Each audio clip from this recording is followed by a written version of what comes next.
They say dog is man's best friend. What will you do when you lose your best friend? In the vibrant, dusty hearts of Lagos, where the sun painted everything in gold and the air hummed with the music of life, there lived a small dog named Boda. Boda wasn't just any dog. He was a Lagosian through and through. His coat was the color of groundnut soup, and he had one ear that stood at attention, perpetually listening for a specific voice, the voice of his best friend, Papa Tunde. Papa Tunde was a retired postman with a laugh that could quiet traffic. His best friend was Boda. Their kingdom was a small shaded spot under the ancient Iroko tree at the edge of the GRA gardens.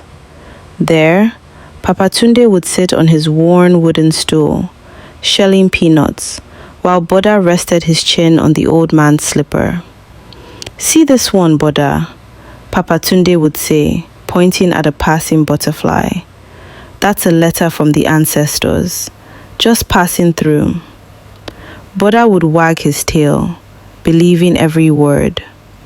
But one day, the wooden stool was empty. The laughter was gone.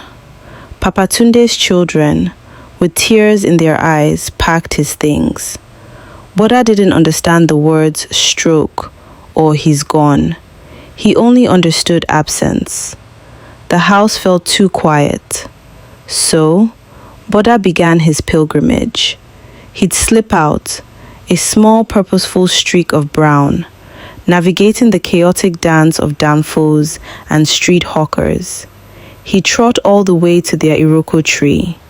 For the first week, he'd wait, ears perked, nose twitching, sure that Papa Tunde would arrive, his steps slow but steady, calling, "Boda, my loyal one, you don't wait for me?" He didn't come. Boda's visits became a neighborhood legend. The puff-puff seller nearby, Mama Chidi, would see him and shake her head. "Ah, this dog na better man than many," she'd say, and would toss him a small piece, which Boda would politely eat, but not with his usual gusto. The rainy season came. Under the Iroko, Boda would shiver, soaked, but he wouldn't leave. A young area boy, Tega, who used to see the old man and his dog every day, started bringing an old umbrella. He'd stick it in the ground for Boda. "You dey try, Smally," Tega muttered, "but your papa no dey come again, no." But Boda had to come. This was their spot. This was where Papa Tunde's scent lived in the earth, where his stories still hung in the leaves. Here, Boda could almost feel the ghostly touch on his head, almost hear the rustle of the peanut shells. One hot afternoon, a year later, Boda lay in his usual spot, his eyes dull. A deep loneliness had settled in his bones. Just then, a scent caught his nose. Not Papa Tunde's, but familiar. It was a mix of camphor and old spice, just like Papa Tunde's. He looked up. It was Papa Tunde's grandson, Dele, home from university abroad. Dele had his grandfather's eyes. He knelt, his own eyes glistening. "They told me you still come here," Dele whispered, his voice thick. "Grandpa told me stories about you every time we spoke. He said you were the keeper of his retirement joy." Dele sat down right where the wooden stool used to be.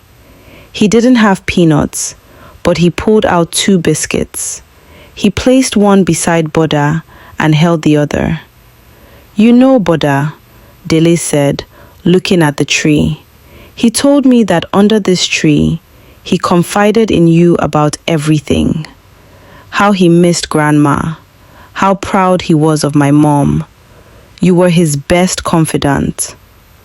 Boda slowly inched forward. He sniffed Dele's hand. The scent was different, but the love in the words, That was the same. It was a familiar melody in a new voice. Dele began to visit. Every Saturday, he'd bring biscuits, sit under the Iroko, and talk. Sometimes about Papatunde, sometimes about his own life. Boda started to listen. He'd rest his chin, not on a slipper, but on Dele's sneaker. The waiting didn't stop, but it changed. Boda wasn't waiting for a return anymore. He was waiting for a continuation. The love hadn't left. It had simply changed its shape, like a shadow stretching in the afternoon sun. And in that busy corner of Lagos, under the whispering Iroko tree, a new story began. It was a story of a loyal heart, a bridge built by memory, and the beautiful, stubborn truth that some friendships are so strong, they don't even end for a little dog. They just find a new way to be told.